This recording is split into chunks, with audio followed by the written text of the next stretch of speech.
I was talking with someone the other day. I said, we learned a lot in church. I could not speak in church. But Mrs. Gavan told me, she said, when you get ready, you're going to talk. And one day, I got tired of being scared. So I said my speech.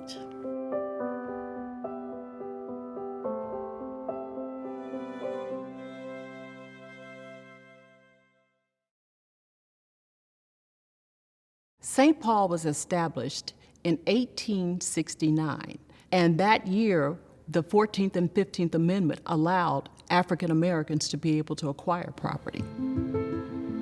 In 1902, this particular site was acquired by the congregation, and for a period of time, they actually worshiped in tents. And by 1925, a new basement structure was built.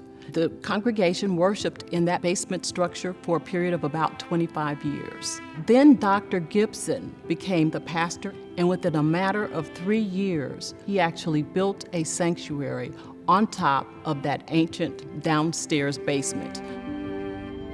We even had a celebration. A number of the churches got together. I remember walking up the steps and I asked my mother, I said, where are we going? She said, to the new sanctuary.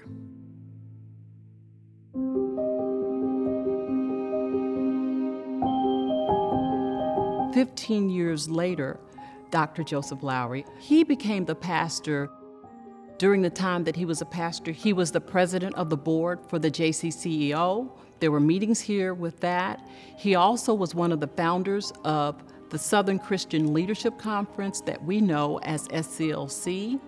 And there were also NAACP meetings held on a regular basis in this church.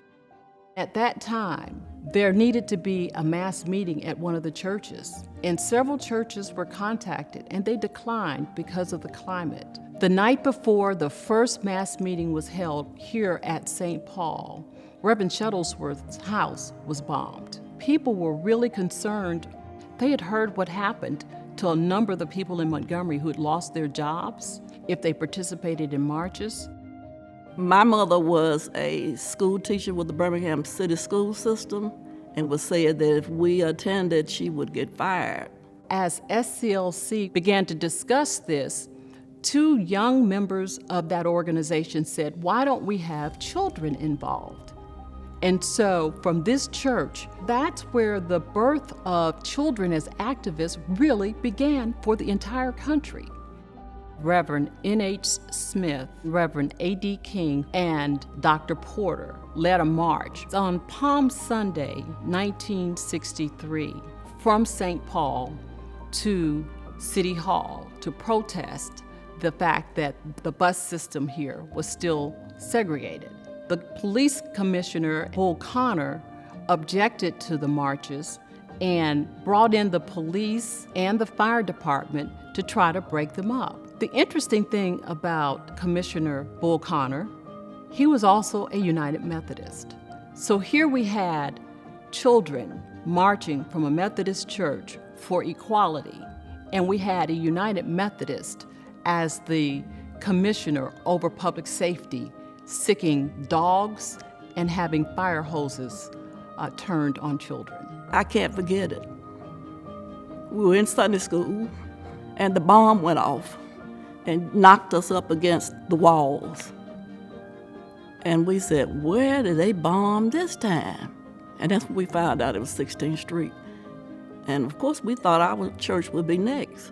It was a slow process of us saying, we've got to get out and do something.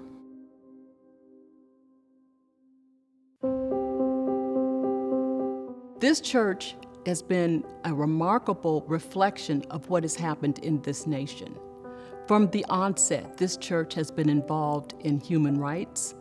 I love this church because I grew up in this church. It's a family church.